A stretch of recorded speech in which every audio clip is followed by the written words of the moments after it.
Welcome to Numbers Simplified. In this channel, we seek to simplify and solve numerical problems. And we're still continuing with our financial mathematics series. Today, we'll be specifically looking at annuities due. And this is part 13.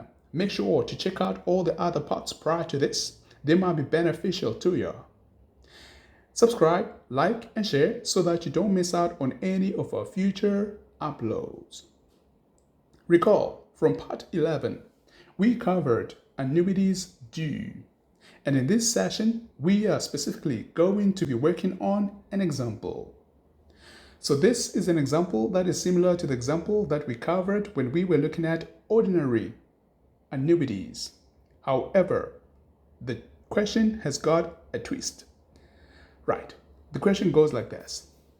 Jack has a bank account paying 3% per annum, compounded monthly, and he intends to save $20,000 in 10 years' time.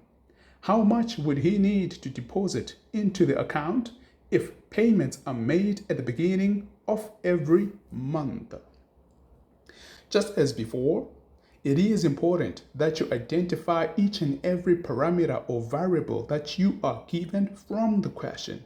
So it is important to understand what the question is asking of you.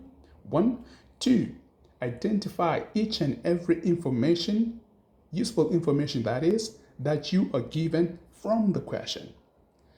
For instance, we have the R, which is the interest rate per annum, and this one is compounded monthly, implying that we also have an I. So the R is 0.03. We use decimals instead of the percent in our formula. So it's important to know that if you're given the value of R, which is the interest rate in percentage, it is important to convert it to decimals. The second thing, we have the expected future value, which is $20,000. So our FV is 20,000. Now, we are also given the number of years, which is 10 years. We take note of that.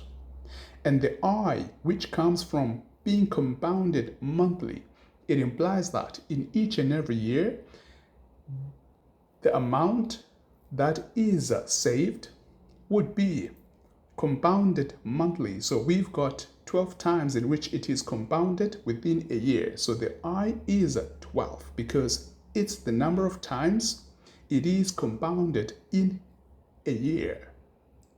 Then of course we are looking for the PMT. So the PMT is what we are looking for.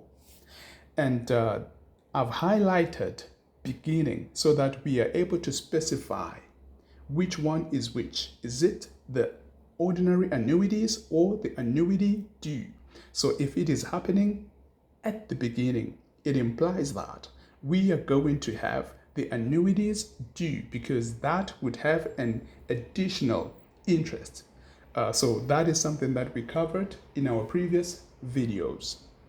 Therefore, the formula for PMT is given to be R over I times FV divided by 1 plus R over I times 1 plus R over I to the power Ni minus 1. So the order is important. Now we move on to substitute for the parameters or the variables that were given. So we know that the R is 0.03. So wherever we have R, we substitute with the 0.03. And we've got R's in 3 places. So 0.03 3 times. That's one way of checking if you have included everything that is necessary for you to include in the formula. The second thing that we have is the FV. So FV, the future value, is 20,000. So there is only one FV, which is in the numerator of that fraction. So we just substitute that with 20,000. We move on to N, which is the number of years. N only appears once in our formula, so we substitute it once. Then we have the I's. I's should be like the largest number of parameter that we have in this formula. So yeah, we've got 1, 2, 3, 4 times. So the IIP is 4 times. So implying that we must have 12 4 times in our formula. 1, 2, 3, 4 times. And of course, after doing that, we should have substituted for everything in the formula. Then of course, the next step. So take note of these steps. The next step is to ensure that we evaluate what's within the brackets or the pair of parentheses, because that would help us avoid making silly mistakes, especially in the exams. We do not want to be committing silly mistakes in the exam. Each and every mistake counts. So let's utilize the opportunity we have to. Right, so if we do that, we see that the 0.03 divided by 12 would give us a 0.0025. So wherever we had that fraction, we are going to have 0.0025. Then this takes us to the second thing. I would encourage you to stick to either 4 or 5 decimal places, or let's say significant figures, because that would ensure that our answers come out exact. You would be aware that some of these solutions that you're expected to get, say for instance in an exam, would be calculated using sophisticated softwares that are accurate and give exact values, or values that are so close to the exact value. So if you start rounding up prematurely to, let's say, 2 decimal places, that may compromise on your final answer. So it's important that we stick our values to either 4 or 5 decimal places when we are rounding off. Now, so we have that 0.025, and implying that in the second set of brackets, we are going to have 1 plus that which we calculated, giving us 1.0025. And doing the same thing, we are going to get that. And of course, the power, we know that 10 times 12 will give us 112.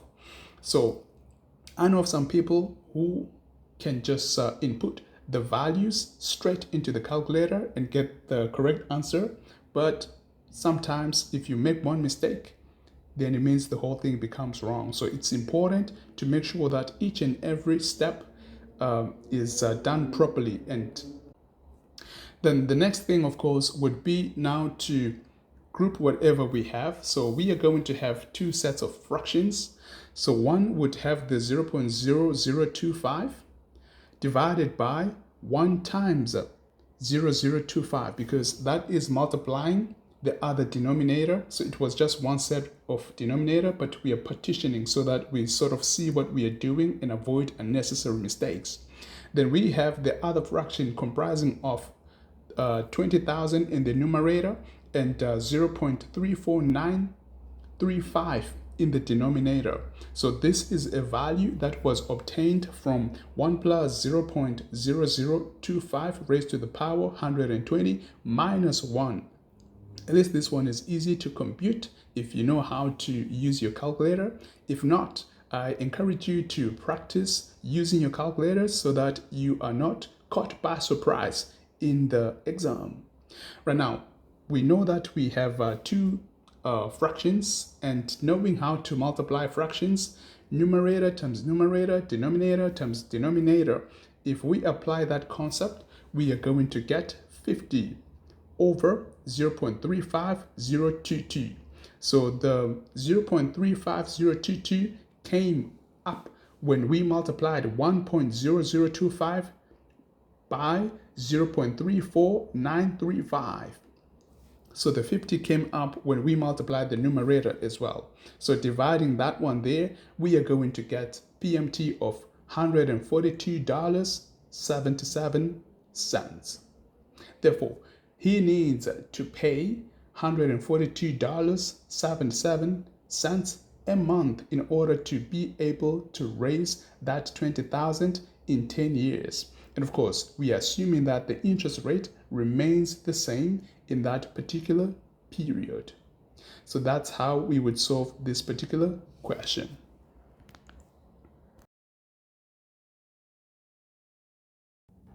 And remember to subscribe so that you don't miss out on any of our future uploads.